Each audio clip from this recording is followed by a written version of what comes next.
নমস্কার, নিউজ 18 বাংলায় আপনাদের সকলকে স্বাগত। সেরা 11 নিয়ে আপনাদের সঙ্গে রয়েছে আমি সোনিয়া। আর শুরুতে এই বুলেটিনে নজর রাখতেই হচ্ছে প্রতিশ্রুতি রক্ষায় এবার আরো কড়া অভিষেক। আবাস প্রকল্পের কাজ শুরুর জন্য ডেডলাইন বেঁধে দিলেন তিনি। 31শে ডিসেম্বর কাজ না হলে পদ ছাড়তে হবে বলে হুঁশিয়ারি দিলেন অভিষেক। ঘনিষ্ঠ মহলে মন্ত্রী থেকে পুরো পঞ্চায়েতের পদাধিকারীদেরও হুঁশিয়ারি দিয়েছেন তৃণমূলের সর্বভারতীয় সাধারণ সম্পাদক। তার সাফ বার্তা, পারফর্ম না করলে পদ ছাড়তে হবে। যারা যারা বাড়ির জন্য আবেদন করেছিলেন কারোর কাছে হাত পাততে হবে না। 31শে ডিসেম্বর এই বছরের মধ্যে বাড়ির প্রথম ইনস্টলমেন্টের টাকা সরাসরি আপনার ব্যাংক অ্যাকাউন্টে চলে যাবে। ভোটের আগে আবাস প্রতিশ্রুতি, সেই প্রতিশ্রুতি রক্ষায় এবার আরো কড়া অভিষেক বন্দ্যোপাধ্যায়। ঘনিষ্ঠ মহলে প্রশাসন ও দলীয় নেতৃত্বকে বার্তা দিলেন তৃণমূলের সর্বভারতীয় সাধারণ সম্পাদক। তার কড়া বার্তা, আবাস প্রকল্পের কাজ শুরুর জন্য ডেডলাইন 31শে ডিসেম্বর। এ বিষয়ে অভিষেকের হুঁশিয়ারি, কাজ না হলে ছাড়তে হবে পদ। 24শে এবারও বাংলায় সবুজ ঝড়।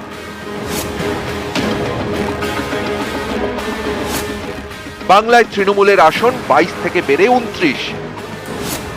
কিন্তু তৃণমূল নেতৃত্ব চান এই ফলে কোনোভাবেই কেউ যেন আত্মতুষ্টিতে না ভোগেন। 24-এর ফল বিশ্লেষণ করে নেতৃত্ব দেখেছেন অনেক জায়গায় আরো ভালো ফল করতে পারত দল। নেতৃত্বকে চিন্তায় রেখেছে বেশ কিছু পুরো এলাকায় তৃণমূলের পিছিয়ে থাকা।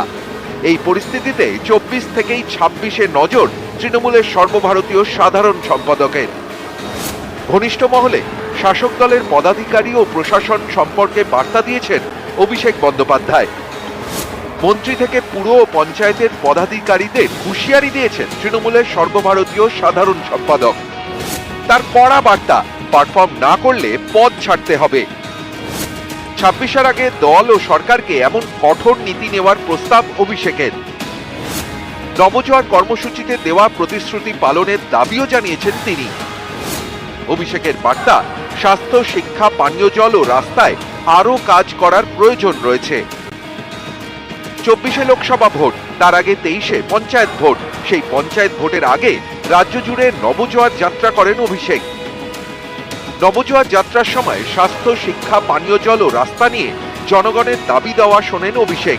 সেই নবজোয়ার যাত্রার প্রসঙ্গ বুধবার অভিষেক বন্দ্যোপাধ্যায় উল্লেখ করেন সোশ্যাল মিডিয়ায় করা তার একটি পোস্টেও। সেখানে তিনি লেখেন, গত বছর নবজোয়ার যাত্রার মাধ্যমে বাংলার মানুষের সঙ্গে নিবিড় যোগাযোগের সুযোগ হয়েছে। বিভিন্ন বিষয়ে মানুষের সঙ্গে কথা হয়েছে। আমাদের উপর আস্থা ও বিশ্বাস রাখার জন্য বাংলার জনগণকে অনেক ধন্যবাদ। এর সঙ্গেই চিকিৎসার জন্য সংগঠনের কাছ থেকে সাময়িক ছুটিতে যাওয়ার কথা জানিয়েছেন অভিষেক। লিখেছেন, চিকিৎসার প্রয়োজনে আমি সংগঠনের থেকে ছোট বিরতি নিচ্ছি। এই সময় আরো ভালো করে মানুষের চাহিদা বোঝার সুযোগ হবে। আমার বিশ্বাস রাজ্য সরকার দ্রুত মানুষের সমস্যার সমাধান করবে।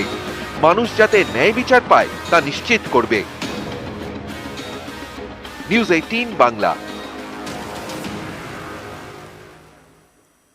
21-এর পর 24-এ কেন্দ্রের সরকার তৈরির ভোট। তবু এ রাজ্যে সরকার ফেলে দেওয়ার হুঁশিয়ারি দিয়েছে বিজেপি। কিন্তু 24-এ দেখা গিয়েছে ফের বিজেপি ধরাশায়ী। এখান থেকে তারা কিভাবে জনমানুষে নিজেদের অবস্থানকে দৃঢ় করবে? বিভিন্ন সময় উঠে আসছে বিভিন্ন মত, বিভিন্ন পথে নেমেছেন শুভেন্দু থেকে নিষেধ।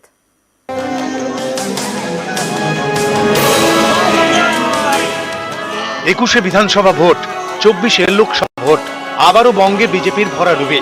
বাংলায় ফের তৃণমূলের জয় জয়কার। 21-এর বিধানসভা ভোটে পরাজয়ের পর লোকসভা ভোটের লক্ষ্যে কোমর বেঁধে ময়দানে নামে বিজেপি।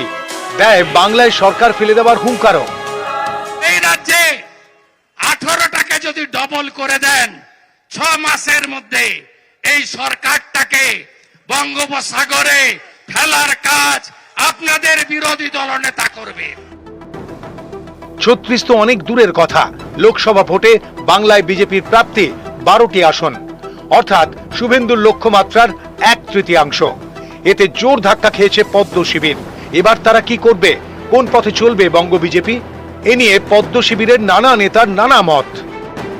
অভিজিৎ দাস ববি ডায়মন্ড হারবার, তিনিও সিসিটিভি ওয়েবকাস্টিং সিসিটিভি ফুটেজ তার সেন্ট্রাল ফরেন্সিক ল্যাবে তদন্ত এবং তদন্ত রিপোর্ট যদি পক্ষে আসে, এন্টায়ার ইলেকশন প্রসেস বাতিল করে সিবিআই ইনভেস্টিগেশন করার জন্য তিনি ইলেকশন পিটিশন করছেন। তৃণমূল শুনে রাখুন, এই ইলেকশন পিটিশনটা 4-5 বছর ধরে ঝুলবে না, 6 মাসের মধ্যে যাতে ডিসপোজ অফ হয় সেই ব্যবস্থা আমরা করছি। ভোট পোল হওয়ার পরে যে মেশিন সিল করা হয়েছে তখন সেখানে একেবারে প্রিজাইডিং অফিসারের সই থেকে শুরু করে সেটা কিন্তু গালা সিল করে দেওয়া হয়, লক করে দেওয়া হয়। তার পরবর্তী সময়ে সেই ইভিএম এর নাম্বার কি করে পাল্টে গেল? অর্থাৎ সাধারণ মানুষ যে ইভিএম এ ভোট দিয়েছে এখানে গণনা কেন্দ্রে গিয়ে যে ইভিএম দেখা যাচ্ছে দুটো আলাদা। এটা কি করে হয়? এই অভিযোগ কাউন্টিং এজেন্টরা আমার কাছে করেছে, একাধিক এসছে। বিজেপির এটা গোটাটাই সাজানো, তার কারণ হচ্ছে বিজেপি তাদের যে চরম ব্যর্থতা, সাংগঠনিক ব্যর্থতা, পরাজয়, হেরে যাওয়া, এর থেকে মরিয়া হয়ে নজর ঘোরাতে চাইছে। বিজেপির এই নেতারা, কর্মীদের কাছে তারা ভিলেন হয়ে গেছেন, যে এই নেতারা যে দলকে ডুবিয়েছেন বিজেপি কর্মীরাও জানে। 21-এর পর ফের ভোট পরবর্তী অশান্তির অভিযোগ উঠেছে বাংলায়। তৃণমূলের বিরুদ্ধে হামলার অভিযোগ করছে বিজেপি। এই পরিস্থিতিতে বৃহস্পতিবার বিকেলে আক্রান্ত কর্মীদের নিয়ে রাজভবনে যান শুভেন্দু অধিকারী, কিন্তু ভেতরে ঢোকেননি। শুভেন্দুর দাবি তাকে পুলিশ আটকে দিয়েছে। রাজভবনের বাইরেই তিনি সুর চড়ান। আমার মনে হয় 77 সালে এমার্জেন্সির সময়ও এই জিনিস হয়নি। হাজার হাজার বিজেপি কর্মী সমর্থকদের উপরে অত্যাচার করা হচ্ছে, আর সাংবিধানিক প্রধানের কাছে তার লিখিত অনুমোদন সত্য জ্ঞাপন দিতে দেওয়া হচ্ছে না।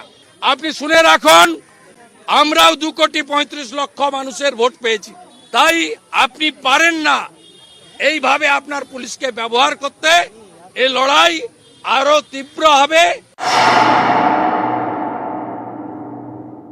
আমরা উচ্চ আদালতের হস্তক্ষেপ চাইব এবং কলকাতা পুলিশের বিরুদ্ধে দৃষ্টান্তমূলক ব্যবস্থা যাতে না হয় তার জন্য আমরা করব।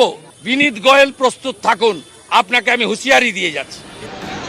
কলকাতার রাজপথে শুভেন্দু অধিকারী, আর কোচবিহারে নিশীথ প্রামাণিক। কোচবিহার কেন্দ্রে বিজেপির প্রার্থী ছিলেন নিশীথই। 19-এর জেতা সিটে এবার তিনি হেরেছেন। কোচবিহার ছিনিয়ে নিয়েছে তৃণমূল। নিশীথ হারতেই একের পর এক বিজেপির পঞ্চায়েত এখন তৃণমূলের হাতে। এদিন কোচবিহারের বিভিন্ন গ্রাম পঞ্চায়েত অফিসে যান নিশীথ। বিজেপির পঞ্চায়েত সদস্য এবং কর্মীদের সঙ্গে কথা বলেন। একটা সন্ত্রাসের বাতাবরণ তৈরি করবার চেষ্টা তৃণমূল কংগ্রেস করেছিল, কিন্তু আমাদের কর্মীরা রুখে দাঁড়িয়েছে। যেখানে যেখানে আমাদের কর্মীরা নিপীড়িত নির্যাতিত হচ্ছে আমরা সেখানে যাচ্ছি। বসে নেই তৃণমূলও। তাদের অভিযোগ, পূর্ব মেদিনীপুরের খেজুরিতে বিজেপির হাতে আক্রান্ত হচ্ছেন তৃণমূলের কর্মীরা। শুক্রবার পরিস্থিতি খতিয়ে দেখতে খেজুরিতে তৃণমূলের প্রতিনিধি দল। খেজুরিতে ভোটের দিন গণনার সময় বাইরে থেকে লোক ঢুকিয়ে কিছু গন্ডগোল হামলা বিজেপি করেছে এবং তৃণমূল কংগ্রেসের নেতা কর্মী সংগঠক সমর্থকদের উপর হামলা করেছে। মাননীয় মুখ্যমন্ত্রীর নির্দেশে সর্বভারতীয় তৃণমূল কংগ্রেসের একটি দল খেজুরির সেই জায়গায় যাবে এবং সেখানে যারা আহত তাদের সঙ্গে দেখা করবে। সবাই সব জায়গায় যেতে পারে, কোথাও তো 144 নেই, বাধাও নেই, কেউ কাটো যাবে না।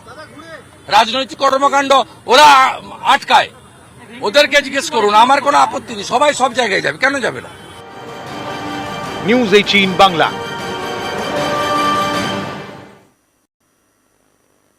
লোকসভা ভোটে